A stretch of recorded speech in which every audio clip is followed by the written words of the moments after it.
Preparation में notes का क्या इम्पोर्टेंस है उसके बारे में हम लोग बात करेंगे। बहुत से बच्चे ऐसे हैं जो नोट्स नहीं बनाते, अपना खुद का नोट्स नहीं बनाते, क्लास देखते वक्त नोट्स नहीं बनाते। ठीक है, उन्हें लगता है कि बिना नोट्स का लेक्चर देख लेंगे और नोट्स नहीं रहेगा तो भी काम चल जाएगा। पहले तो बात करते हैं क्यों नोट्स बहुत ज़्यादा इम्पॉर्टेंट है।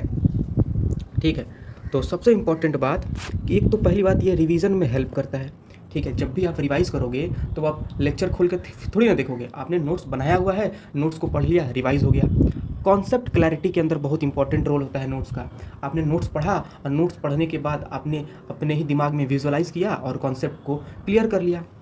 अब सबसे इम्पॉर्टेंट बात कि जो लेंदी लेक्चर्स होते हैं उनको ये इजी टू रिव्यू फॉर्मेट में कन्वर्ट होता कर देता है। आपने एक बहुत 2 घंटे का 3 घंटे का एक लेक्चर देखा, उस लेक्चर का क्रिस्प आपने नोट्स बनाया, उस लेक्चर का पूरा जो क्या बोलते हैं आप सार है उसको आपने नोट्स के अंदर जो है अच्छे से लिखा, तो आपको दोबारा लेक्चर खोल कर देखने की ज़रूरत नहीं है। बार बार लेक्चर खोल के टाइम थोड़ी ना वेस्ट करोगे। ठीक है, लेक्चर देख के टाइम वेस्ट करने के लिए इतना समय है ही नहीं नीट एग्जामिनेशन में।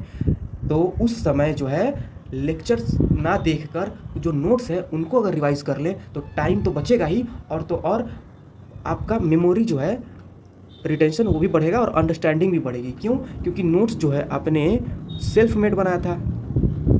ठीक है, आपने खुद के अपने हाथों से बनाया है नोट्स। क्लास देखते वक्त, लेक्चर देखते वक्त आपने नोट्स जो है अपने हाथों से बनाया है। ठीक है, तो आपके दिमाग के अंदर वो मेमोरी रिटेंशन रह जाता है। जब भी आप नोट्स को पढ़ते हो ना तो आपके दिमाग में वो लेक्चर याद आने लगता है। अच्छा, मैंने इस तरह से लेक्चर देखा था और लेक्चर देखते वक्त मैंने ये नोट्स बनाया था। तो आपका जो मेमोरी रिटेंशन है ये बहुत अच्छा इंप्रूव हो जाता है। और अंडरस्टैंडिंग, ठीक है, समझने की, कॉन्सेप्ट को समझने की जो अंडरस्टैंडिंग है वो भी अच्छे से आपको इम्प्रूव होती हुई दिखती है। तो इसीलिए नोट्स बहुत इंपॉर्टेंट है। ठीक है, अब एक बहुत इंपॉर्टेंट बात कि नोट्स जब भी बनाए तो राइटिंग मैटर नहीं करता। ठीक है, राइटिंग मैटर नहीं करता।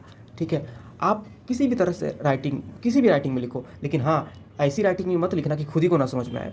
मतलब खुद के समझ आने लायक राइटिंग में लिखो। ठीक है, ज़रूरी नहीं है कि डिफरेंट कलर्स में लिखो, डिफरेंट पेन का इस्तेमाल करो, ये ज़रूरी नहीं है। लेकिन नोट्स जो है वो डिटेल में पहले बनाओ और डिटेल में बनाने के बाद उन नोट्स का एक शॉर्ट नोट्स बनाओ। ठीक है, पहले डिटेल में बनाओ, ठीक है, और उसके बाद जो है शॉर्ट नोट्स बनाओ।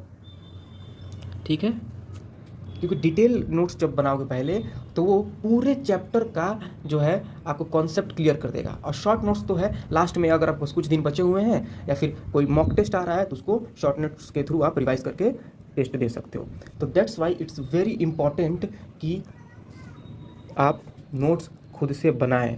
जो लोग नोट्स खुद से नहीं बनाते हैं उनकी सिलेक्शन जो है ऑलमोस्ट 70% से आप बोल सकते हो डिक्रीज़ हो जाती है। तो नोट्स का इंपॉर्टेंस बहुत ज़्यादा ज़रूरी है।